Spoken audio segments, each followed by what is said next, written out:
আসসালামু আলাইকুম, কেমন আছেন সবাই?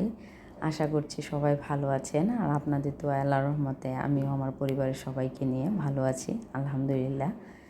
তো খালা আজকে একটু সকাল সকাল এসেছে রান্নাটা শেষ করার জন্য। খালা নাকি বেড়াতে যাবে, তাই এসেছে। এসে বলছে যে এক জায়গায় যাবে, আমি যেন রান্নাটা তাড়াতাড়ি শেষ করে ফেলি।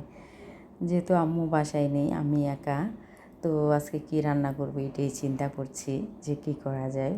পরে খালা বলছে যে মাছের তরকারি তো ছাড়া আমি খেতে পারি না, বলছে মাছের তরকারি রান্না করে ফেলি আর একটা কিছু ভাজি করে ফেলে। তো যে ঝিঙ্গা এনেছিল, ঝিঙ্গাগুলো হয়তো বা আব্বু আম্মু থাকলে সবজি রান্না করা হতো, যেহেতু নষ্ট হয়ে যাবে তাই আমি ভাজি খেতে পারি, তাই আমি ভাজিটাই করে নেব। ভাজির জন্য কাটা হয়েছে ঝিঙ্গা, আর মিষ্টি লাউ কেটে নেওয়া হয়েছে রান্না করার জন্য। আর আমি ইলিশ মাছ আর চিংড়ি মাছ ভিজিয়ে নিয়েছি, চিংড়িটা ভুনা করব আর ইলিশ মাছ দিয়ে আমি মিষ্টি কুমড়ার ঝোল তরকারি রান্না করব। যেহেতু আম্মু বাসায় নিয়ে আজকে আমি আমার মতো করে সব কিছু রান্না করে নিচ্ছি। আম্মু বাসায় না থাকলে আমি আমার পছন্দের জিনিসগুলোই রান্না করি, যেহেতু একা একা খাই। আর এই মিষ্টি লাউটার একটা কথা, মিষ্টি লাউটা একটা ভাইয়ার কাছ থেকে নেওয়া হয়েছে। মিষ্টি লাউটা এত মজা, মানে বলার বাইরে। এর আগেও মিষ্টি লাউটা আমরা আরও একদিন ভাজি করে খেয়েছি, ওখান থেকেই জানি। কিন্তু যেদিন এই মিষ্টি লাউটা কিনেছিল ওই দিন খালা দেখেই বলছে যে মিষ্টি লাউটা নাকি দেশি, কোনো হাইব্রিড না। এই লাউটা নাকি অনেক মজা হবে। খালারা নাকি যখন নাকি কৃষিকাজ করতো ছোটোকালে, ওনার বিয়ের আগে ওনার বাবার বাড়িতে, তো উনি ওই গল্পটাই বলছে যে আগে এরকম মিষ্টি কুমড়া আমাদের খেতেও হতো, আমরা দেখলেই চিনতে পারি যে। আর এটার মানে ছালটা একদম শক্ত ছিল, টান টান হয়েছিল। এটা দেখেই বলছে যে রান্নার পরে দেখবি মিষ্টি লাউটা খুবই মজা হবে এবং মিষ্টি হবে, এটা দেশি মিষ্টি লাউ। তো খালার কথাটাই সত্যি হয়েছে যে মিষ্টি লাউটা আসলেই কাটার সময় অনেক শক্ত ছিল, যখন রান্না করেছে মানে শক্ত শক্ত ভাব ছিল, একটা দেশি ভাব, গ্রানটা অন্যরকম ছিল, খুবই মজার ছিল। ভাজিটা যেহেতু আমি আর আমার শ্বশুরাব্বু অনেক খেয়েছি, তো আজকে যেহেতু ওরা বাসায় নেই বলছে ভাজি তো একদিন খেয়েছি, তো আজকে আমি ইলিশ মাছ দিয়ে মাছটার একটু ঝোল তরকারি রান্না করি। পরে খালা বলছে যা ভালো লাগে তাই রান্না করে খা। তো এখন খালা সব কিছু কেটে দেওয়ার পরে বাগারটাও এনে দিয়েছে, মাছটা আমি ভাজি করেছি। আর এখানে যেহেতু দাঁড়িয়েছি, তো আমি আরেকটা চুলাতে আমি ভাজিটা বসিয়ে দিয়েছি, ভাজিটাও হচ্ছে। এখন তরকারি রান্না করার জন্য এটা প্রসেসিং করছি।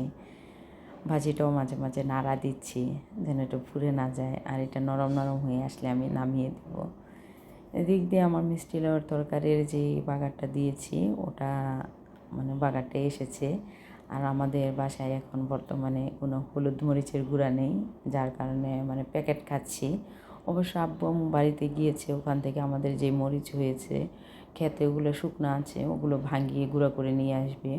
ওরা আসলে হবে, কিন্তু এখন আমি কিনা ফাঁকি দিয়েই আমি রান্না করে নিচ্ছি, যেহেতু আর কোনো অপশন নেই। তো ফাঁকির রান্নাটাও ভালো, কিন্তু হলুদের কালারটা কম, কিন্তু মরিচটা অনেক ঝাল। রাঁধুনির প্যাকেট দুইটাই নিয়েছি। তো আমার ভাজিটা একেবারে শেষ করা হয়ে গিয়েছে, আমি বাটিতে নামিয়ে নিচ্ছি। যেহেতু এটা দুপুরের খাবার, সব কিছু গুছিয়ে ফেলবো। আর হয়তো বা খালা বিকেলে আসবে না, তাই বিকেলের কাজটা খালা দুপুর মানে এখনই করে ফেলছে আর কি। তাই একটু তাড়াহুড়া, বেশি তাড়াহুড়া করে রান্না করছি। আর আমার মশলার সাথে মিষ্টি কুমড়াটাও মানে জোসানো হয়ে গিয়েছে। আর মাঝখানে এখন আমি একটু পানি দিয়েছি, যেহেতু আমি ইলিশ মাছ দিয়ে এটা তরকারি খাবো। আর কাঁচামরিচও বাসায় ছিল না, আমাকে এনে দেওয়ার কোনো লোক ছিল না, যার কারণে আমি যা অল্প ছিল তা দিয়ে আমি রান্নাটা আজকে করে নিচ্ছি আজকের মতো করে। কালকে আবার ইনশাল্লাহ সব হবে, কারণ কালকে আমার শাশুড়ি আম্মু শ্বশুর সবাই বাসায় আসবে। তখন দেখা গেছে যে ভাইয়াকে দিয়ে বাজার করাই ওই ভাইয়া আবার বাজার করবে। আর আমার তরকারিটাতে আমি পানি দেওয়ার পরপরই মাছগুলো দিয়েছি, এখন ঢেকে দিয়েছি মাছটা হওয়ার জন্য। আমার তরকারিটা সম্পূর্ণই কমপ্লিট, এখন শুধু আমি ধনেপাতা দিয়ে নামিয়ে দেবো। কিন্তু যখন আমি এখন লবণ দেখেছি খুবই মজা হয়েছিল। আর আমি অবশ্যই একটা ভাজা মাছও খেয়ে নিয়েছি তরকারিতে দেওয়ার আগেই। তো আমার রান্না করা মিষ্টি কুমড়াটা হয়েছে, এখন আমার শুধু বাকি আছে যে চিংড়ি মাছের ভুনাটা। তো এইটা খালা বলছে একটা বাটিতে নামাবে, আমি বলছি এটা পাতিলে নামানোর জন্য, কারণ পাতিলে নামালে দেখা গেছে যখন আমি খাবো ঠান্ডা থাকলে আমি চুলায় বসিয়ে গরম করতে পারবো। আর আমি আর মাঝখানে এখন চিংড়িটা নিয়েছি ভুনা করার জন্য, যেহেতু একটু চিংড়ি ভুনা লাগবে। অবশ্য আমার ছেলে 2টা চিংড়ি ভুনাটা খাবে, আমি ইলিশ মাছটা খাবো আর ভাজিটা খাবো, চিংড়িটা আমি খাবো না, ওদের জন্য ভুনাটা করছি। আর ওরা একবেলাই খাবে, দুপুরে খাবার পর রাতে অন্য কিছু খাবে, হয়তো ভাত খাবে না। তাই ওই রকম করেই আমি 6টা চিংড়ি নিয়েছি, 2জনকে 3টা করে খাইয়ে ফেলবো। চিংড়ি ভুনাটা করতে একটু অনেক সময় লাগে, যেহেতু ভাজার পরে আমি ডিম করে চুলায় বসিয়ে রাখি। তো ভাজাটা পর্যন্তই আমি এখানে ছিলাম, পরে একটু পরপর এসে দেখেছি বাকিটা খালাই করেছে। এর মাঝখানে একটু এর ভাজার মাঝেই আমি পেঁয়াজ কাঁচামরিচ ওগুলা দিয়ে দিই, যাতে রান্নাটা একসাথে হয়ে যায়। যখন পেঁয়াজটা বেরেস্তার মতো হয়ে আসে তখন ভুনাটা আমার হয়ে যায়, আর আমি নামিয়ে নিয়ে রেখে দিই। ওটা পরে ঢেকে রেখে দিলে নরম নরম ভাত থাকে, ভাত দিয়ে গরম ভাত দিয়ে খেতে অনেক মজা হয়।